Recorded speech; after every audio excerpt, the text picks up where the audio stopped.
আসসালামু আলাইকুম এভরিওয়ান। এরকম পারফেক্ট ক্যারামেল পুডিং এর রেসিপি শেয়ার করছি আজকের ভিডিওতে আমি আপনাদের সঙ্গে। আর আপনাদের পুডিংটাও সেম এরকম টেক্সচার হবে এবং খেতেও খুব বেশি মজা হবে। পুডিংয়ের টেক্সচারটা আমি আপনাদেরকে একটু কেটে দেখাচ্ছি, তাহলেই বুঝতে পারবেন। দেখেন কতটা পারফেক্ট হয়েছে। তো চলেন আমরা এটা রেসিপিতে চলে যাই।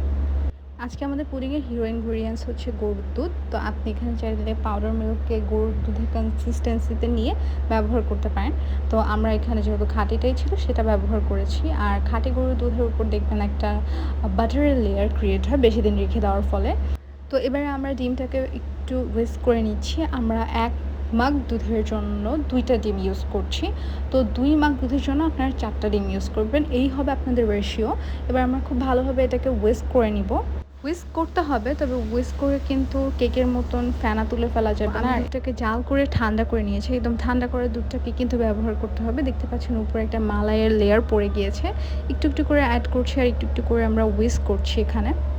হুইস্ক করা হয়ে গেলে আমরা এখানে চিনি অ্যাড করে দিচ্ছি। যেহেতু আমরা ক্যারামেল বানাবো, ক্যারামেলে চিনি থাকে অ্যান্ড আমি একটু চিনি কমই পছন্দ করি অ্যান্ড একটু কম দেওয়াটাই প্রেফার করি। তাই আমি এখানে 3 টেবিল চামচ পরিমাণ চিনি ব্যবহার করলাম। আর একটা ডিমের স্মেল থাকে যেটা অনেকে আমরা নিতে পারি না, এই স্মেলটা দূর করার জন্য আমরা এখানে ফোস্টার ক্লার্কসের ভ্যানিলা এসেন্সটা ইউজ করেছি।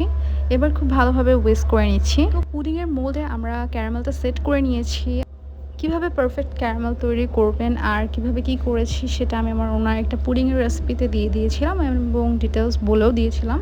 তো ওটা চেক করলে পেয়ে যাবেন, আর এখানে এক্সট্রা করে দেখালাম না। স্টেইনার ইউজ করে পুডিংয়ের মোল্ডে আপনার পুডিংয়ের ব্যাটারটা দিবেন, তাহলে পারফেক্ট একটা পুডিং আপনি পাবেন।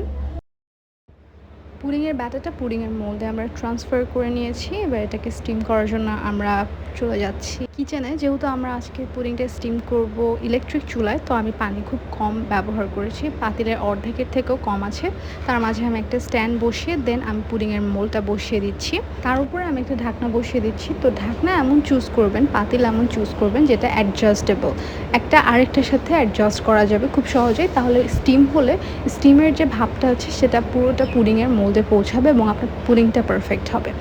তো বেশ কিছুক্ষণ পরে আমি এসেছি পুডিংটা চেক করার জন্য, অ্যান্ড আমি যখন একটা ছুরি দিয়ে দেখছিলাম যেটা হয়েছে, তখন আমি এটাকে নামিয়ে নিচ্ছি। নামিয়ে আমি সুন্দর করে এটাকে আবার ঢাকনা দিয়ে আপনাদের সঙ্গে একটা টেক্সচার দেখিয়ে এগেইন এটাকে ফ্রিজে রেখে দিয়েছি। তো আমি পুডিংটাকে ওভারনাইটের জন্য ছেড়ে দিয়েছিলাম অ্যান্ড পরের দিন সন্ধ্যাবেলায় এটাকে আমি বের করেছি। আপনাদের সঙ্গে কেটে এটার টেক্সচারটা শেয়ার করছি।